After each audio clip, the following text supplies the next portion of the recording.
Salam, hörmətli izləyicilər. Xəstəmiz Əliyeva Naibə Həsən qızı Beyləqan şəhərindən bizə müraciət edib. Əslən Beyləqanlıdır, daha doğrusu Bakı şəhərindən gəlib. Deməli, buna deyiblər ki, süd vəzində xərçəng var. İndi baxaq görək nədir. Bax, bu düyündür. Bu saat əqrəbinin bir istiqamətində olan düyün.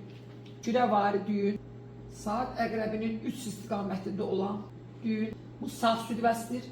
Yəni eyni xəstənin hər iki süd vəzində 6 istiqamətində olan düyün. Bu kista deyil, düyündür.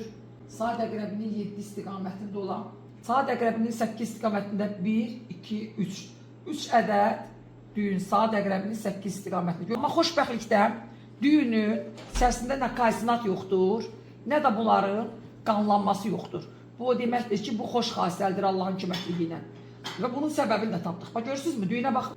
Yenə də saat əqrəbinin 8 istiqamətində baxdığımız sağ süd vəzidir, indi baxdığımız sol süd vəzidir. Yəni, saat əqrəbinin 8 istiqamətində kifayət qədər böyük ölçüdə, həm də ki uzana bilən düyündür, 13 mm. Saat əqrəbinin 3 istiqamətində sol süd vəzində. Ölçüsü 13 solda. Ən çox rast gəldiyimiz 3-6 istiqamətidir. Yəni əslində bunların çoxsaylı olması və içərisində kalsinatın olmaması onun xoş xassəli olduğundan xəbər verir.